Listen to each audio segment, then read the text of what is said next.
Hello everyone and welcome back to this channel. So if you are new to this channel और आपने channel अब तक subscribe नहीं करा तो जल्दी से इसको सब्सक्राइब कर देंगे और वीडियो को लाइक भी कर देंगे बिकॉज आई नो आपको ये वीडियो बहुत अच्छे से समझ आने वाली है। चलो सो आज हम क्या करने वाले हैं, we will solve the problem which is written on the screen, right. चलो so let's read the problem together.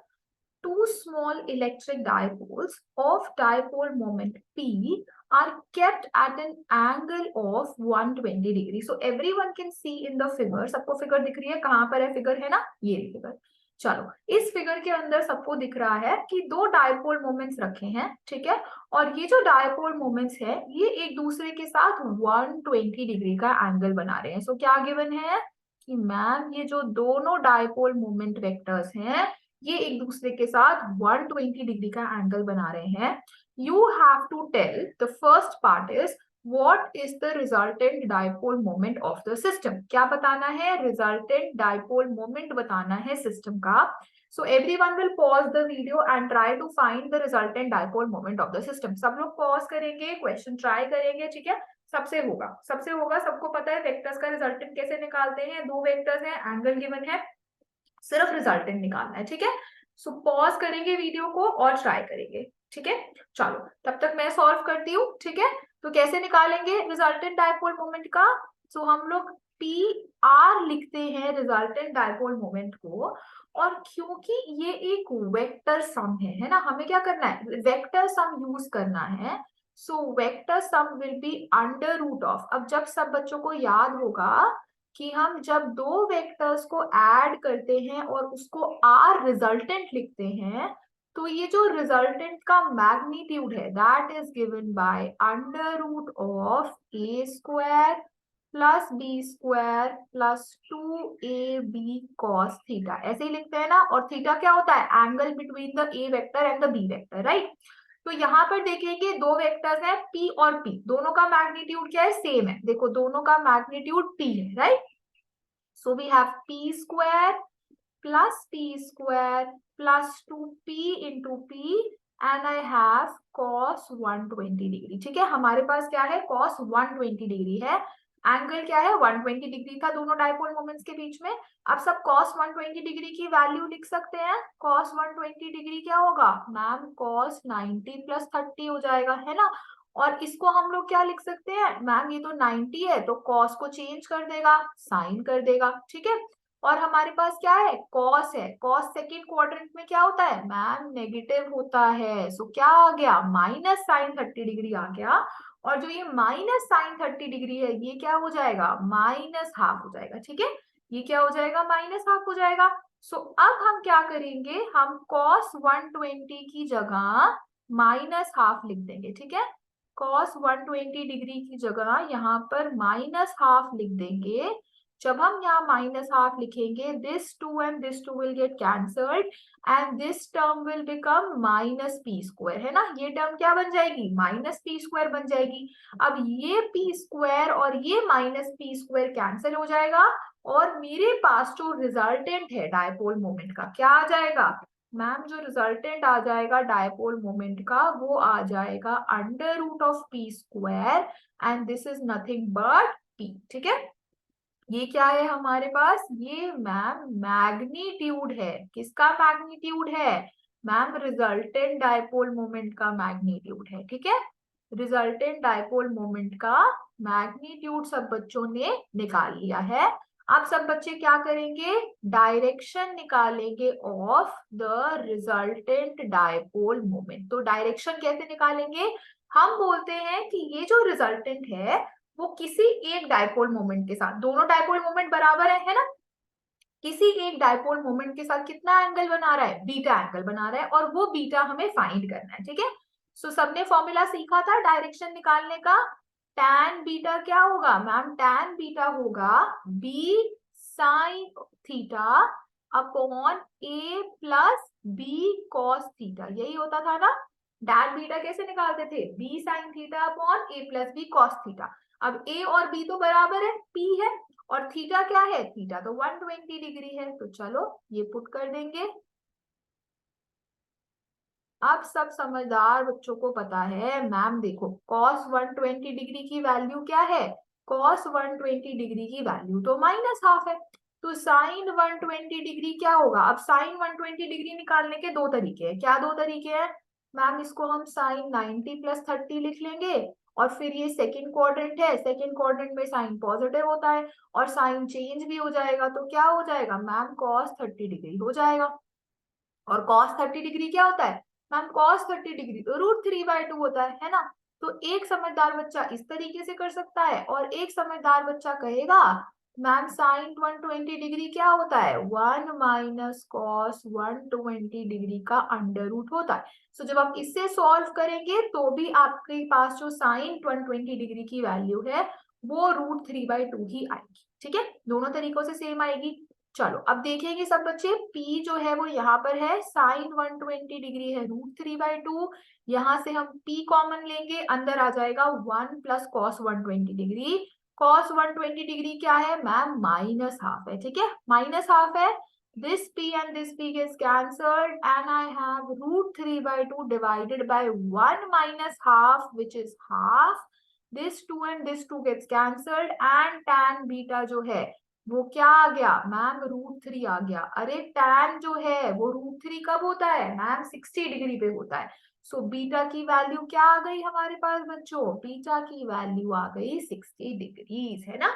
Beta की वैल्यू क्या आ गई, 60 डिग्री आ गई। सो दैट मीन्स अगर सब बच्चे डायग्राम को देखेंगे तो डायग्राम में सब बच्चों को पता चलेगा कि जो रिजल्टेंट है ना मैम वो क्या है, दैट इज मेकिंग, अगर ये मेरा रिजल्टेंट है पी आर, और इस पी आर का मैग्नीट्यूड क्या है मैम, पी ही है, पी आर का मैग्नीट्यूड तो पी ही है, और ये कितना एंगल बना रहा है मैम, ये यहाँ से भी 60 डिग्री का एंगल बना रहा है, और ये यहाँ से भी 60 डिग्री का एंगल बना रहा है। ठीक है, क्योंकि क्योंकि जो दोनों मैग्नीट्यूड्स हैं डायपोल के वो बराबर है, ए वेक्टर के भी और बी वेक्टर के, दोनों के बराबर है, तो वो दोनों साइड से 60 डिग्री का एंगल जो है बना रहा है। ठीक है, डायपोल मोमेंट जो रिजल्टेंट वाला है, फाइन। चलो बहुत अच्छे, सबको एंगल समझ आ गया, सबको रिजल्टेंट डायपोल मोमेंट निकालना आ गया। ठीक है, निकाल लिया हमने, मैग्नीट्यूड भी बता दिया प्लस मैम डायरेक्शन भी बता दी रिजल्टेंट की। ठीक है, चलो फर्स्ट पार्ट तो हमारा हो गया, आई होप सबको समझ आया हो, आई होप सब बच्चे नोट कर रहे हो कैसे करना है क्वेश्चन, है ना। चलो अब हम लोग सेकेंड पार्ट की तरफ चलते हैं। If this system is subjected to electric field E that is directed along positive x direction, चलो भाई सब बच्चों ने बोला मैम इसके अंदर आपने डायरेक्शन तो ड्रॉ ही नहीं करी, तो बच्चों ये है हमारी x एक्सिस और ये है हमारी y एक्सिस। ठीक है, और इलेक्ट्रिक फील्ड क्या है मैम, इलेक्ट्रिक फील्ड तो x एक्सिस के अलोंग है, मतलब इलेक्ट्रिक फील्ड किस डायरेक्शन में है, x एक्सिस की डायरेक्शन के में है।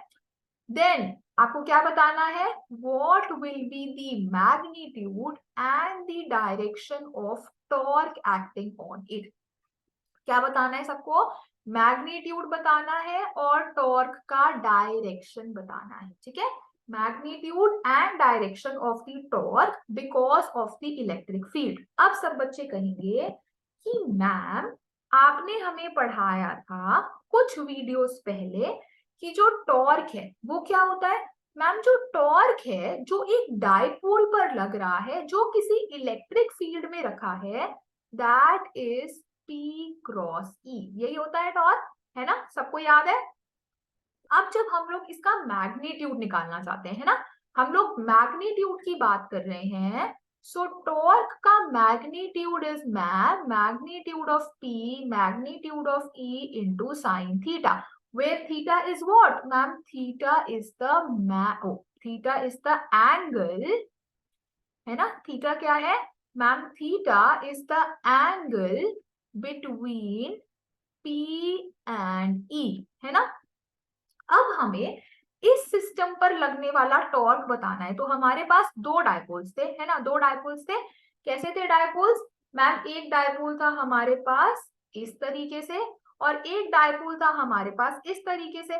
हमने इसका रिजल्टेंट डायपोल मोमेंट निकाल लिया, है ना, और हमें टॉर्क इस पूरे सिस्टम पर निकालना है, हमें टॉर्क तो पूरे सिस्टम पे निकालना है।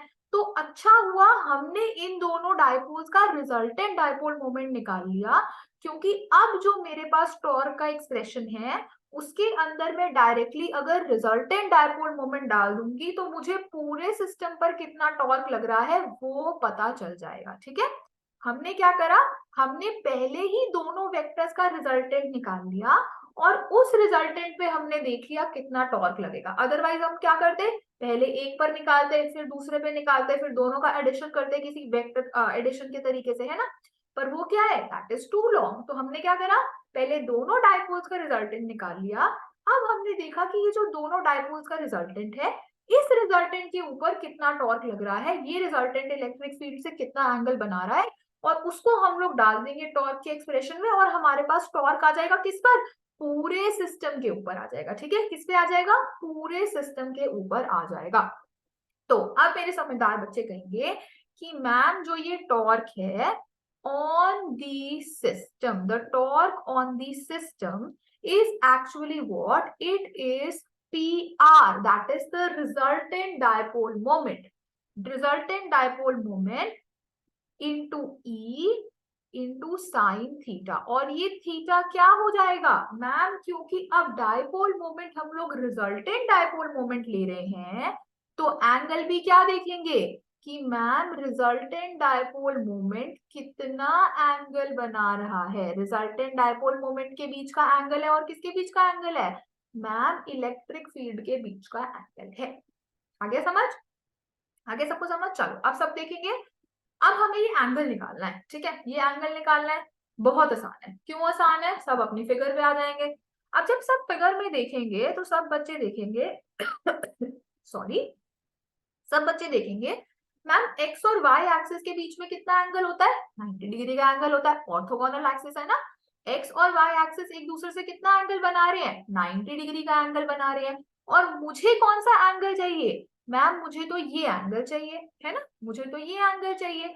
और आपने ये बताया है कि जो डायपोल मोमेंट पहले वाला है जो वाई एक्सिस के अलोंग है ना, जो ये वाला डायपोल मोमेंट है, ये वाला डायपोल मोमेंट है, उससे जो रिजल्टेंट डायपोल मोमेंट है वो कितना एंगल बना रहा है मैम, ये एंगल जो है वो 60 डिग्री है। सो अगर ये एंगल 60 डिग्री है, एक्स और वाई के बीच में पूरा 90 डिग्री का एंगल है, तो सब बच्चे बताएंगे ये एंगल कितना होगा मैम, ये एंगल हो जाएगा 90 डिग्री माइनस 60 डिग्री। और ये कितना होता है मैम, ये होता है 30 डिग्री, है ना, 30 डिग्री होता है। तो इसका मतलब हमारे पास जो एंगल है between the resultant dipole moment and the electric field वो क्या है मैम, ये है 30 डिग्री। ये कितना एंगल है मैम, ये तो 30 डिग्री का एंगल है।